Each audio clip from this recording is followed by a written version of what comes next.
বরগুনার পাথরঘাটা উপজেলার সদর ইউনিয়নের হাড়িটানা ও বাদুরতলার সঙ্গে ১.৫ কিলোমিটারের সংযোগ সড়কের বেহাল দশায় চরম দুর্ভোগে স্থানীয়রা। রাস্তার বিভিন্ন স্থানে তৈরি হয়েছে খানাখন্দ, বড় বড় গর্তে পড়ে প্রায় বিকল হচ্ছে যানবাহন, ঘটছে দুর্ঘটনাও। বরগুনার পাথরঘাটা থেকে তাওহিদুল ইসলাম শুভর পাঠানো তথ্যচিত্রে আরও জানাচ্ছেন আব্দুল হামিদ।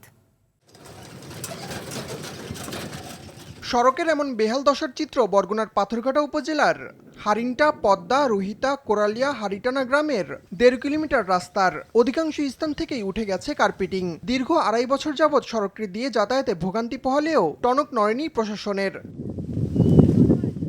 অনুন্নত যোগাযোগ ব্যবস্থার কারণে অনেক শিক্ষার্থী যাচ্ছে না স্কুল কলেজে। স্থানীয়দের অভিযোগ, কর্তৃপক্ষ ও জনপ্রতিনিধিরা একাধিকবার আশ্বাস দিলেও কাজের কাজ কিছুই হয়নি। বর্ষার আগে এই রাস্তাটা করা উচিত, নাহলে বর্ষায় রাস্তায় গাড়ি চালানো যাবে না। রাস্তাটা ভেঙে গেছে, তার কারণে আমাদের অনেক সমস্যা হয়, গাড়ি আসতে পারে না, আর আমাদের নিয়ে আসতে চায় না ভাঙা রাস্তার কারণে। প্রচুর পরিমাণে ধুলাবালি আমাদের সংগ্রহীন করে আসতে হয় এই রাস্তা দিয়ে। যেখানে 10 টাকা গাড়ি বেড়া, সেখানে 20 টাকা না। আমার মতো দরিদ্র পরিবারেরা এত টাকা পাইবে কোথায়? এত যদি গাড়ি ভাড়ার টাকা দিয়ে আসতে হয়, আমরা কিভাবে পড়াশোনা করব? আমরা চাই যে আবার পুনরায় রাস্তাটা পুনর্গঠন করা হোক, পেজ ঢালাই দিয়ে সুন্দরভাবে করা হোক, সংস্কার হোক, নতুন করে তৈরি হোক। এই রাস্তাটাই হলো আমাদের একমাত্র শিক্ষার্থী তথা এলাকাবাসীর চলাচলের একমাত্র মাধ্যম।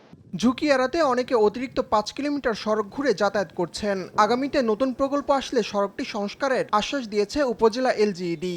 ওই রাস্তাটা খুবই গুরুত্বপূর্ণ একটা রাস্তা, ওখানে অনেকগুলো স্কুল কলেজ রয়েছে, আশা করি পরবর্তী প্রকল্পগুলো আসলে ওটা অবশ্যই অন্তর্ভুক্ত করা হবে। জনদুর্ভোগ নিরসনে রাস্তাটি দ্রুত সংস্কারের দাবি ভুক্তভোগী এলাকাবাসীর। আব্দুল হামিদ, RTV।